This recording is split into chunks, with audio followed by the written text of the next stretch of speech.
Olá pessoal, tudo bem com vocês? Aqui é o professor Bruno, trazendo aqui, como já havia prometido, a nossa revisão de geografia, né? A nossa avaliação acontece na próxima sexta-feira, então preparei aqui alguns slides, alguns conteúdos que eu selecionei que podem ser que caia na avaliação, né? Então trouxe aí para ajudar vocês a se prepararem, né? E fazer a nossa provinha, ok? Então sejam todos muito bem-vindos, espero que vocês gostem dessa videoaula, tá bom? E mãos à obra, né? Então olha só, basicamente nossa avaliação vai cair região Nordeste e região Sudeste, né? Que foi o que a gente estudou até o devido momento. Então vamos começar primeiramente com a região Nordeste, primeira região a ser colonizada no nosso país e que traz grandes características ou características distintas no que diz respeito à industrialização, à infraestrutura e logo de cara vamos trazer aqui as distinções físicas, né, naturais. Como todos sabem, a região Nordeste ela é dividida em 4 sub-regiões. Deixa eu pegar a nossa caneta aqui. Olha lá. Então, primeiramente, aqui a zona da mata, né? Que está destacado em verde aqui. Espera aí, que isso aqui não faz... Nossa caneta exagerou um pouco aqui. Primeiramente, temos a zona da mata, ok?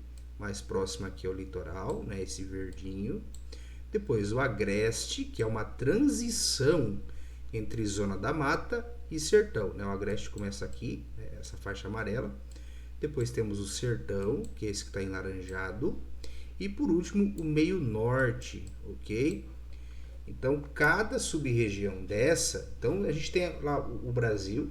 O Brasil é dividido em 5 regiões. E uma delas é o Nordeste, né? Só que dentro do Nordeste tem mais 4 sub-regiões, ok? Então, são elas aí, ó. Zona da Mata, Agreste, Sertão, Meio Norte. A zona da mata ela é uma parte mais úmida, por quê? Porque ela recebe massas de ar úmida que vem do oceano, né? Nossa, gente, nossa caneta, não sei porque está fazendo isso, mas ela recebe massas de ar que vem do oceano, né?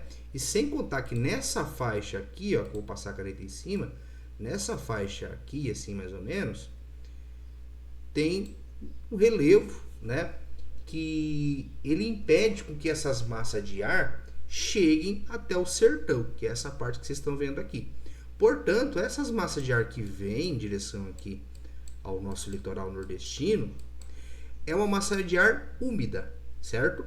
Sendo massa de ar úmida, quando ela entra em contato com essa parte do continente, com essa parte do relevo, o que acontece com a massa de ar úmida? Ela precipita em forma de chuva. Por isso que essa parte que toca a zona da mata é uma parte bem úmida, geralmente é um lugar bastante povoado. A maioria da população de todo o Nordeste se localiza na zona da mata. Olha só, as capitais, você tem Natal, João Pessoa, Recife, Maceió. A maioria das capitais todas se localizam ali na região da zona da mata. É a região mais industrializada, é onde tem a maior densidade populacional, ok? Depois temos o agreste, né? Deixa eu apagar de novo esses rabiscos aqui. Depois temos o agreste, que está em amarelo aqui na imagem. O agreste ele é marcado por ser uma faixa de transição, ok? A zona da mata, bastante úmida, né? O sertão, ele é marcado por seca em boa parte do ano. Não é uma região que chove tanto, né, durante o ano. E o agreste, que fica no meio ali, né? Pode-se dizer que fica no meio entre zona da mata e sertão, ele vai ter característica um pouco dos dois, vai ser uma zona de transição. Pode ser que tenha umidade em alguns lugares, outros lugares mais secos, ok? Então, isso que é uma faixa de transição. Como já havia dito, né, depois vem o sertão, possui temperaturas elevadas por estar próximo da linha do Equador, né? A linha do Equador está passando nessa linha aqui, ó. E também por não chegar tanta massa de ar úmida lá, é muito comum em algumas áreas a gente encontrar bastante aridez, né? E depois o meio norte aqui, marcado já por uma grande influência da floresta amazônica, presença de mata dos cocais, grande influência da agricultura. Então tem várias características ali que a gente pode usar para separar cada sub-região, ok? Olha só. Então aqui eu trouxe uma imagem para vocês. Espero que a nossa caneta nesse slide aqui não risque toda a tela. Uma imagem aqui da zona da mata, ok? Uma do agreste. Tá riscando de novo. Não sei por que tá acontecendo isso, galera. Nunca faz isso. O sertão, ótimo. E o meio norte, ok? Então a zona da mata, como vocês podem ver, é um pouco mais úmida. O agreste já tem menos umidade. O sertão tem uma vegetação xerófita, né? Ou seja, vegetação que se adapta a climas mais secos. E o meio norte, olha a mata dos cocais aqui, como vocês podem observar, certo? As indústrias, galera, olha só como é que estão localizadas as indústrias aqui na região Nordeste. Percebam que, de certa forma, elas se localizam de maneira um pouco desigual. Como assim, professor? Isso significa que, olha só, boa parte das indústrias estão localizadas aqui no litoral, certo? No litoral. Mas onde está localizada a zona da mata. Então, por que isso acontece? Mais uma vez repito, é uma área que tem bastante umidade, é próxima do oceano, né? Então para você exportar alguma coisa fica muito mais fácil, né? Você tem um caminho menor a ser percorrido onde o produto é produzido até ser exportado. Grandes cidades já foram formadas aqui, por isso tem uma grande concentração populacional, portanto as indústrias vão querer se localizar ali, porque é ali que vai ter mão de obra, é ali que vão ter as pessoas de fato que vão trabalhar nessas indústrias. Então as indústrias no Nordeste não é uniforme. O que isso significa? Ou seja, que não tem em todos os lugares aqui da região Nordeste, não tem de maneira igual a localização das indústrias. A maioria estão localizadas no litoral, especificamente na zona da mata. A gente percebe que nas outras sub-regiões tem bem pouco comparado com a zona da mata. Então a zona da mata tem uma concentração de indústrias, uma concentração populacional e também de indústrias. Tá? Desde a metade do século XX, algumas iniciativas governamentais passaram a fomentar a industrialização nordestina. Então, a partir do século XX, o governo começou a se dedicar mais a produzir políticas públicas para que as indústrias no Nordeste cresçam. Né? Sobre geração de energia, né? Infraestrutura e geração de energia. Na região Nordeste se destacam 3 tipos, ok? O primeiro tipo aqui é a energia eólica, aquela energia que é produzida pela força dos ventos. Olha só na imagem aqui, para vocês verem. Aquelas turbinas. Os projetos de implantação de aerogeradores para o fornecimento de eletricidade são de grande relevância, pois estão vinculados diretamente ao crescimento econômico da região. Então é muito importante. Usina hidrelétrica, que basicamente se concentra a maioria no Rio São Francisco, ok? Hidrelétrica é aquela usina que fabrica energia, que gera energia, melhor dizendo, pela força das águas, ok? E por último, a usina termoelétrica. Essa daqui, galera, essa usina aqui, esse tipo de geração de energia, basicamente, ela vem da queima do carvão, né, ou de queima de outros materiais. E o grande problema dela é que ela encarece demais a energia, ou seja, deixa a energia um pouco mais cara, certo? E também ela polui muito a atmosfera, então ela não é uma energia tão limpa assim comparado com essas duas. Só que ela é bastante utilizada no período de seca. No período de seca você não tem tanta água assim para gerar energia. Então a usina hidrelétrica acaba sendo uma alternativa não viável nos períodos de seca. Por isso que a usina termoelétrica ela se torna um recurso bem utilizado. Deixa a energia mais cara, né? E também polui a atmosfera, mais do que a usina hidrelétrica. Só que é uma alternativa nos períodos de seca, certo?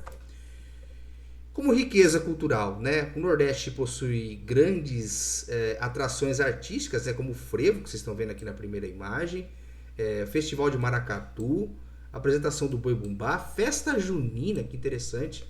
Tem um amigo meu que ele é nordestino, eu perguntei, e aí, cara, como é que é as festas lá junina no Nordeste? É igual aqui? Ele falou, cara, lá que é o lugar, lá que é o point das festas juninas, né? Lá tem muito mais festa que aqui, é muito comum em cada povoado já ter ali uma festa junina, né? com quentão, com dança, com quadrilha, essas festas que a gente conhece. E também vale a pena destacar, além dessas danças aí que eu trouxe para vocês, os cordéis, né? O cordel que é ele é um poema, só que é como se fosse a realidade, né? As pessoas que compõem esses cordéis, ele descreve a realidade de determinado povo, de determinada localidade, em forma de poemas, né? Então é bem interessante também, né? Aí a cultura nordestina, né? Cheia de dança, de poesia como cordel e tudo mais. E passemos agora para a região sudeste. Pessoal, tô dando uma pincelada meia por cima, para o vídeo não ficar muito longo, tá? Porque senão fica muito grande, aí para vocês assistirem depois fica mais complicado. Então, perdão, galera. Então, assim, assistam o vídeo. Se for necessário, assista mais de uma vez, várias vezes, o quanto, né, vai ficar disponível para vocês, o quanto você achar necessário para você aprender. O importante é você tirar uma nota boa na hora da avaliação, certo? Mas, além da nossa revisão aqui, procurem outras fontes para vocês estudarem, né? Porque às vezes isso aqui não é o suficiente. E sem contar que às vezes tem pessoas que aprendem de diversas maneiras, né? Tem gente que aprende muito assistindo, tem gente que aprende mais lendo, tem gente que aprende repetindo com a boca, né? Eu, professor Bruno, aprendo mais quando eu vou ensinar para outra pessoa. É uma estratégia que eu percebi, quer dizer, é um recurso que eu percebi, que eu aprendo mais quando eu tenho que ensinar alguém, né? Então, se eu tenho que ensinar, por exemplo, sei lá, qualquer conteúdo da geografia para outra pessoa, eu me dedico muito para que eu não passe vergonha, né? Para que não explique mal. Então, acho que essa é a melhor maneira que eu aprendo. Então, eu sugiro para vocês aí que vocês identifiquem a maneira que vocês aprendem mais fácil e abusem dela, né? Abusem dela, porque ela vai ser ali o teu ponto forte na hora que você for tirar uma nota boa, tá bom? Vamos falar sobre a região sudeste agora. Trouxe aqui um mapa do Brasil, né? Com os estados em branco, que os estados que não pertencem à região sudeste, e destacado aqui em verde para vocês, os estados da região sudeste, as unidades federativas da região sudeste, ó, São Paulo, Rio de Janeiro, Espírito Santo e Minas Gerais.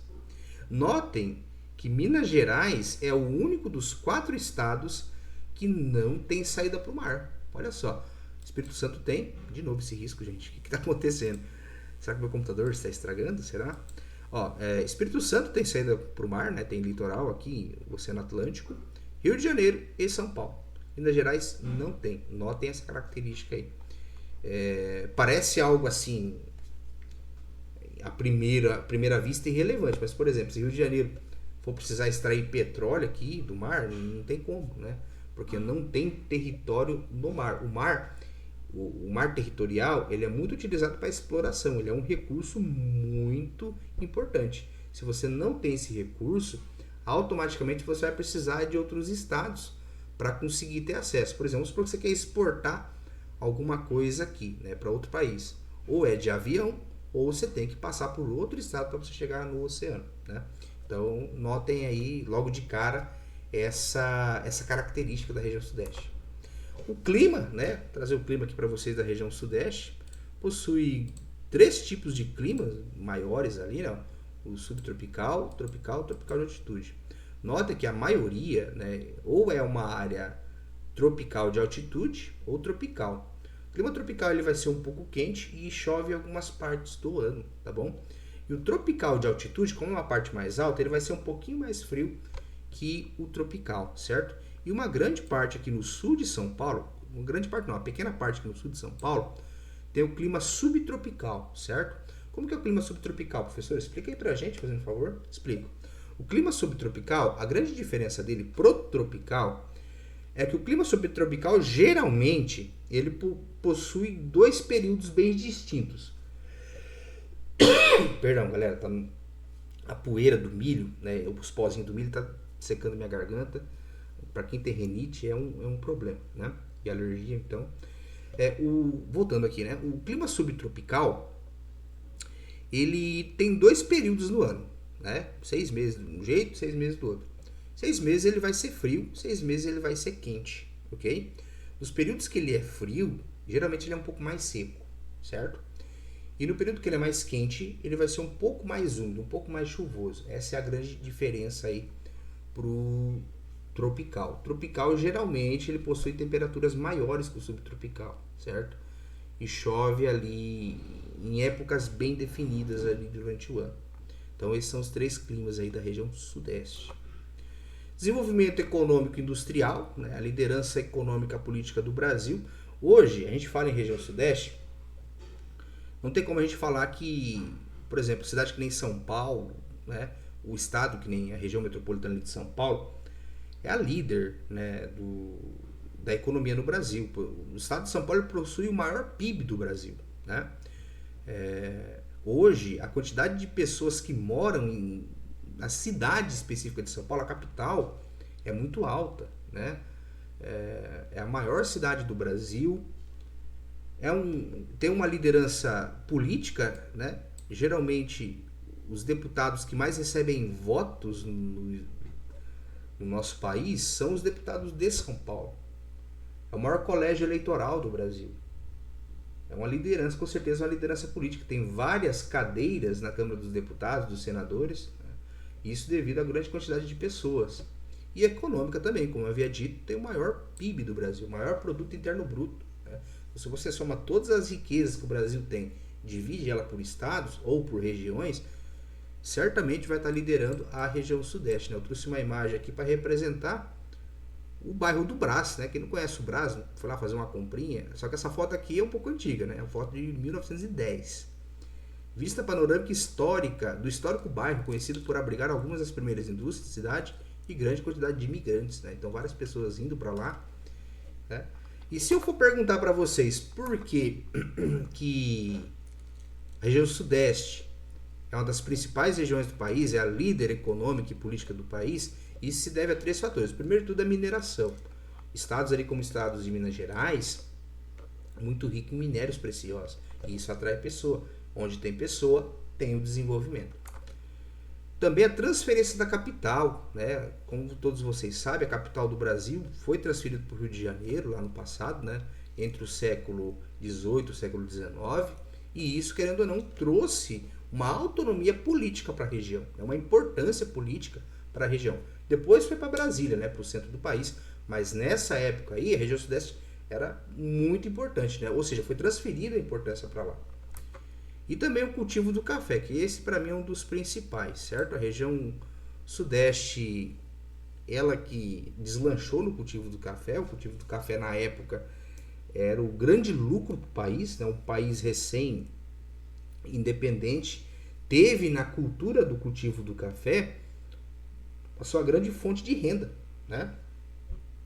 E uma das regiões que foi pioneira, que elevou o cultivo do café a um nível nacional, foi a região sudeste. Então várias fábricas, essas fábricas que vocês estão vendo aqui, ó, né? Aqui as chaminés, a fumaça, certamente isso aqui na época era estrutura que foi construída voltada para o café, voltada para a economia do café. Além dessas estruturas, outras infraestruturas, como saneamento básico para as pessoas, rodovias para transportar esse material, tudo isso, o tempo foi passando e esses ambientes foram sendo reaproveitados, ou evoluídos, ou, né, desenvolvidos para atender uma gama industrial maior. Então, se hoje a região sudeste tem essa potência econômica e política, é devido à mineração, transferência da capital, muito importante, e um dos mais importantes aqui de todos, o cultivo do café, que foi o grande alavancador da região. A mineração a gente não poderia deixar de citar também, né? Eu trouxe aqui o quadrilátero ferrífero. O que é o quadrilátero ferrífero, professor?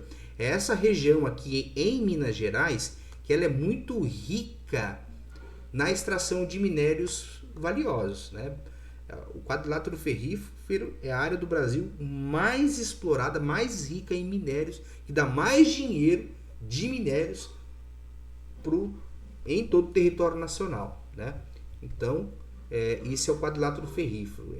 Olha só, une aqui a cidade de Sabará, Santa Bárbara, Mariana, Congonhas. É onde tem a maior exploração de minérios do Brasil. Fica no estado de Minas Gerais, beleza? Só para vocês verem a importância aí da mineração para a região. Pessoal, então ficamos por aqui, ok? Espero que vocês tenham gostado da videoaula. Repito, pode assistir várias vezes, né, quanto achar necessário. Se tiver alguma dúvida, pergunte. É isso, bom estudo. Sexta-feira nos vemos na avaliação. Um forte abraço e até a próxima.